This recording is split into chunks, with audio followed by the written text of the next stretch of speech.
Hello students,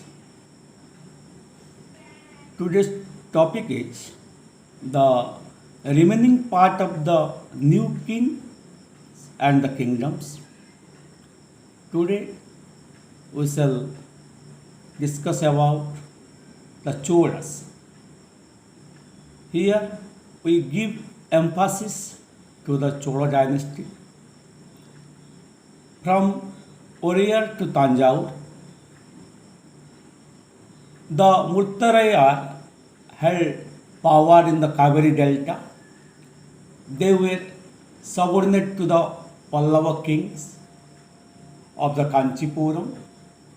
Vijayalaya, who belonged to the family of Cholas from Uraiyur,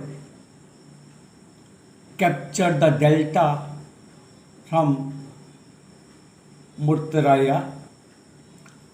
He built the town of Tanjore and a temple here, and this temple became famous day by day. Rajaraja I is considered the most powerful Chola ruler. He expanded control over the most of this area. His son Rajendra I continued the policy of his father. Here we shall read about the splendid temples and bronze sculpture of Cholas. Temple became the important settlement which grew around them. They were center of the production. Temple were endowed with the land by the rulers as well as by the others. Temples were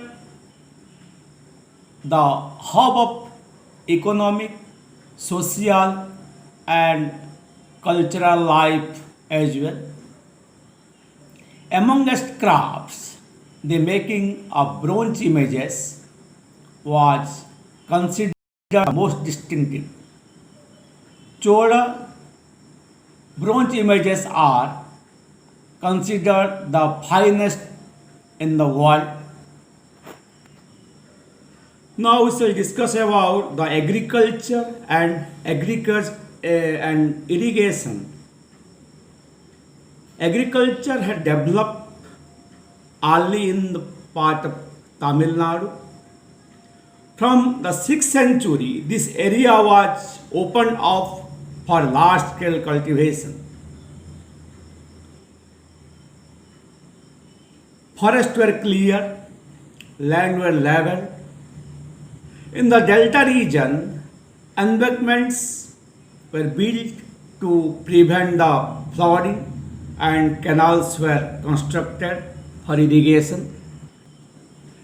In many areas, two crops were grown in a year. A variety of methods were used for irrigation.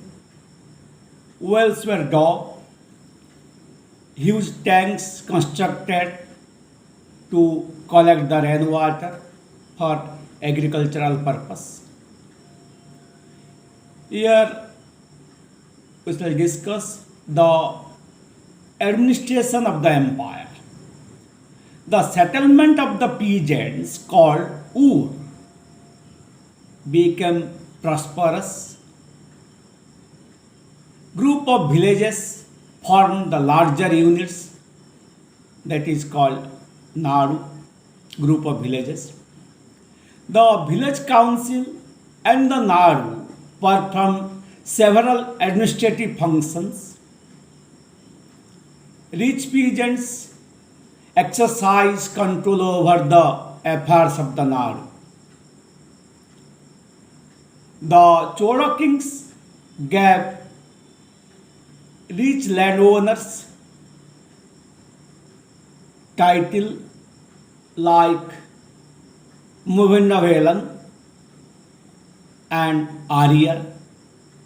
They also offered them important offices for the state. Here we shall teach one thing. Then types of land. Valandagya, land of non-Brahmanas, present properties. Brahmadaya, land gifted to Brahmana. Salabhoga, land for the maintenance of a school. Devadana, land gifted to temples. Pallichandam, land donated to Jaina institution. The Brahmana receive large grants or Brahmadeya. As a result, a large number of Brahmana settlements emerged in the Kaveri Valley.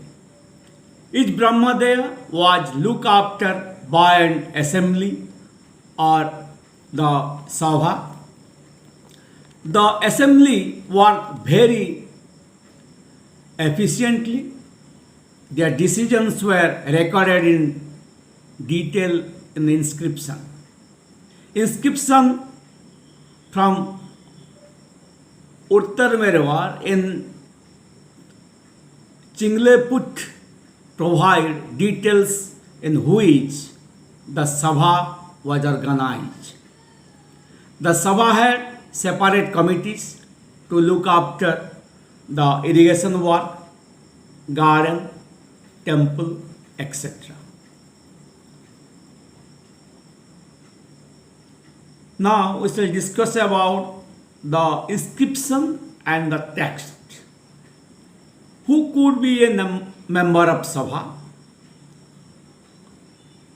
All those who have their own homes, who are between 35 age to 70 years of age, who had a knowledge of the Veda, who were well versed in administration and honest. While inscriptions tell us about the kings and the powerful men, a 12th century Tamil work informs us about the lives of the ordinary men and women.